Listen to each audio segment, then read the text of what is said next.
Hi there and welcome to iQuanta's YouTube channel dedicated to your success towards, taking you into your dream B school. And in that series, we keep on bringing you a lot of informative sessions. Today's session is about one of the most highly rated, one of those highly sought after colleges in the country, and that is SPJIMR Mumbai, and we are talking about it today because the registrations for their upcoming session, they've already started. So in this particular session, we will go ahead and talk about a few things. So I talk about the courses that they go ahead and offer.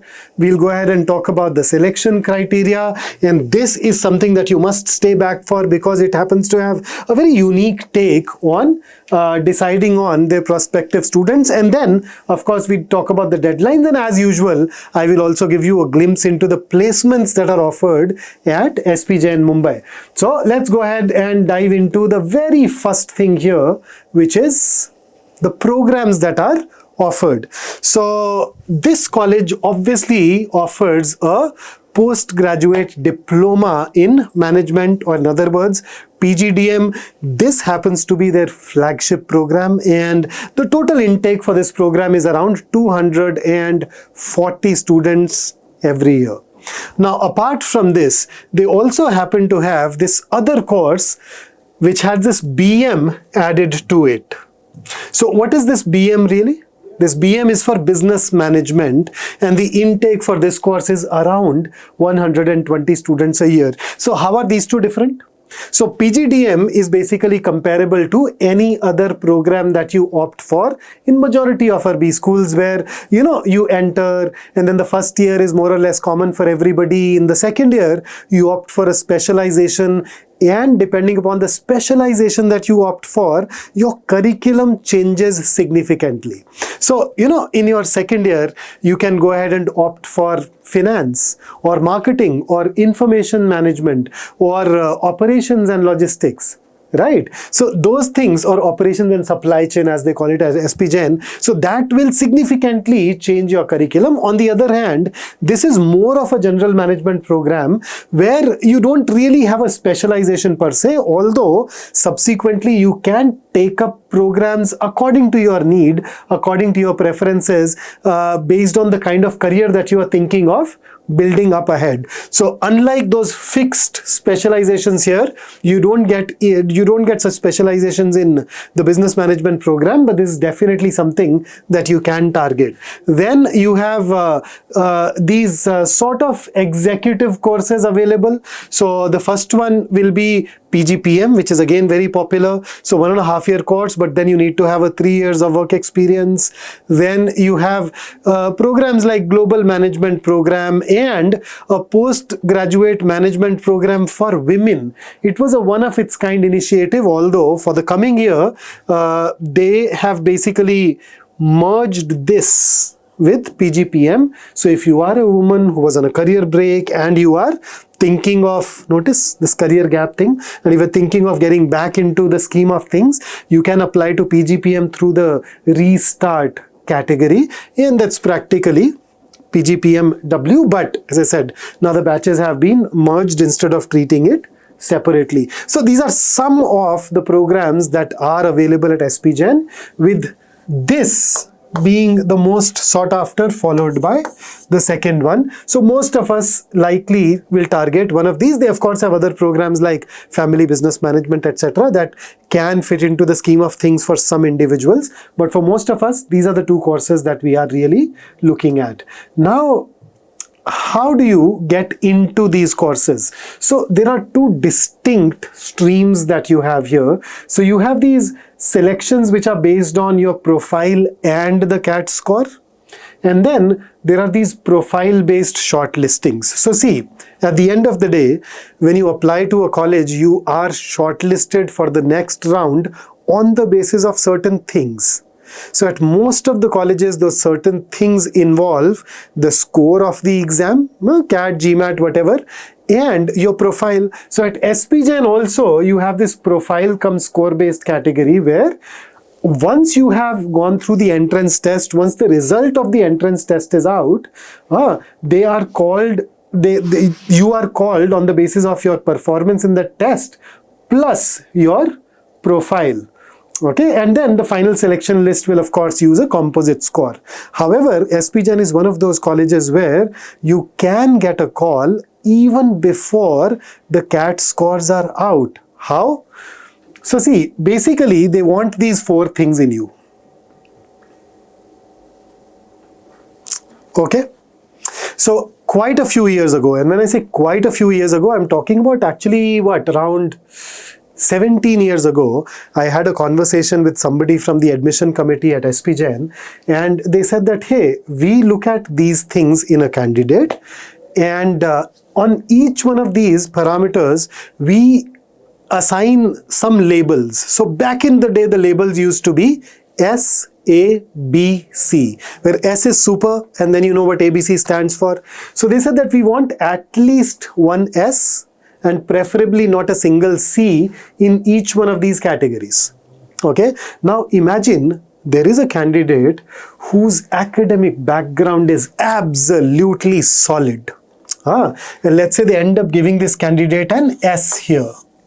And then he is working with a wonderful organization in an amazing profile where he's also proven himself, and as a result they've given him an S here as well. And apart from that, let us say that he was involved in co-curriculars, extracurriculars, volunteering, etc., because of which his profile today gets an A. So you notice he's already managed to get 2 S's and 1 A, or maybe an S even here. When they see somebody in this particular, with this particular background, they say that, hey, entrance exam after all is just one part of the mix. So why not call him over right now? Why wait for the results to be announced? So when somebody has awesome profile across these 3 categories, they may say that, hey, okay, why don't you come over for an interview?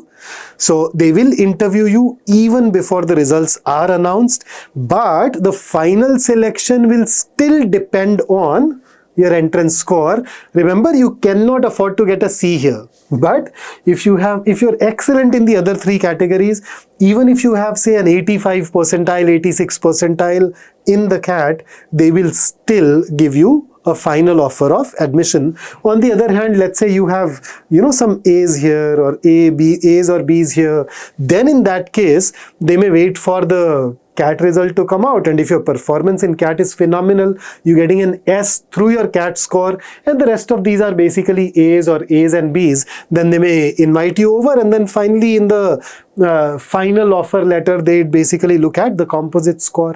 So don't get surprised if you hear of some people who get a call for interview even before the CAT scores are out. But now you know why that happens. Okay, so consequently, if you are somebody who has engaged a lot in all these other activities without compromising on your academics and have landed a great job and are working very hard there, well, this is a college that definitely rewards you for all that effort. So that's how you're going to get these calls. Now, moving on, let's look at the application deadline there. So what do you see?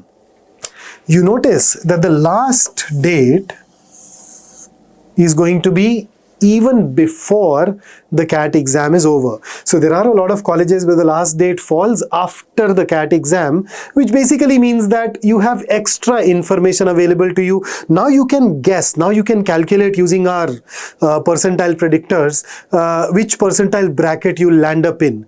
And if that college happens to be way outside that percentile bracket, chances are that you may end up skipping it. But here, sadly, you don't have that choice. If you want to apply to this college, it has to happen before the CAT, and if you've made up your mind that it's a college that you want to take a shot at, please make sure that you go ahead and fill out that form today. Apply it today, then what's the point of waiting for it subsequently? Right? On the other hand, if you are uncertain about whether to apply or not, and money is not an issue, budget is not an issue, apply. It's only when you are absolutely sure that I'm not going to take a shot at SPJIMR that I'd ask you not to fill it up. Otherwise, it's one of those colleges that I'd suggest that you do apply. And the reason is the stellar placements. And see, placements are just one of the things. We keep on talking to a lot of people who go to all these colleges. We get a lot of inside details. One of the key things about SPJIMR is rigorous academic program. I know that there are some other colleges which are highly ranked, but the quality of education is those colleges is mid. This is one of those colleges where even the quality of education is absolutely top grade, and that is why this college is actually rated that highly. And if you have, and that is something that also reflects in the placement. So look at this. 112 PPOs. So even before the placement starts, this many students are offered a job. And subsequently, if you look at the average salary, look at this.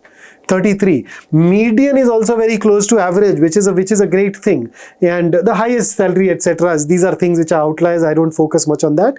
But then really good average salaries comparable to some of the best colleges in the country, because it is one of the best colleges. And see, we're talking about the flagship program. Look at the number of companies that are participating. Look at a lot of new companies that are coming in. Look at the PPOs being offered, and then practically close to 100% placements throughout. So an absolutely awesome college. And if you're still thinking about starting your preparation and you do not know how to, I would like to interest you in our crash course that we are starting soon. So I'm recording it a couple of days before the course starts. So 25th of September is when the course starts, and here are these amazing features that we have in the program. So you have live classes, you have mocks, you have workshops, you have marathons, you have dedicated modules to take care of those areas that you're weak at. So let's say you are somebody who's not very comfortable with math. We have this non-engineers QA module that takes you through all the core concepts that are relevant for a CAT aspirant from those NCERT books that you studied back in school. Similarly, we have a module for verbal ability and art reading comprehension. Then there are these dedicated segments to focus on even minor, even specific areas. So make sure that you do go ahead and give it a shot and start your preparation with us. Please do not delay anymore. So that's it from me today. I hope you know a lot more about SPJIMR now. If you have any more questions, drop it down in the comments below, and you know how to reach out to us. Until I see you in the next one, stay safe, stay focused, stay in touch. See you. Have a great day.